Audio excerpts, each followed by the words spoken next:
Bom, nós temos uma conferência de 3 dias.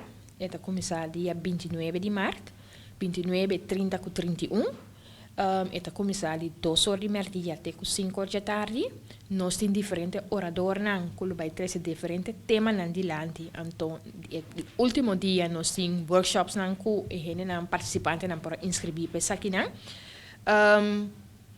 Tem oradores que trazem diferentes tópicos, me pode mencionar algum. Nós fazemos uma repartição riba e dia. Dia 29, nós começamos com o senhor Bicho Justiana. Ele traz adiante o tema base. Que coisa escolhe e de como é importante. Depois nós lo seguimos com a senhora Odette van Brumen. Essa que lo traz adiante base fundamental e essencial para fazer bom escolha. Então nós lo será o dia aí com a senhora Juren Hoy, que era assim fazer escolha, nota uma opção. Nós temos 30.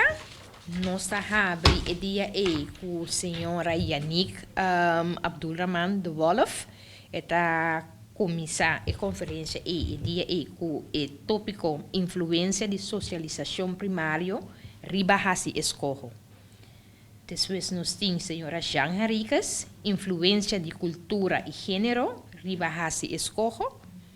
Então nós temos o senhor Franklin Sluis, influência de tecnologia riba hasi escojo. Dia 31 de março, nós temos workshops, pero prometo que sim, nós temos o senhor Richnel Ansano.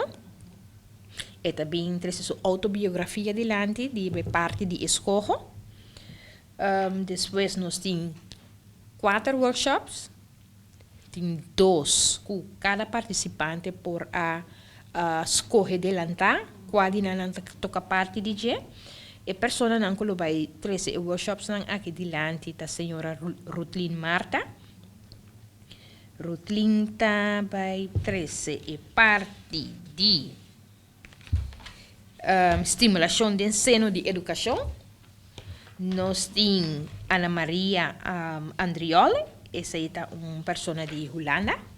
Ela vai trazer parte de stimuleren van keuzes maken gericht op beroep en arbeid. Então nós temos Gwendel Mercelina, aporte de ámbito social, recreativo, deportivo, na processo de escojo.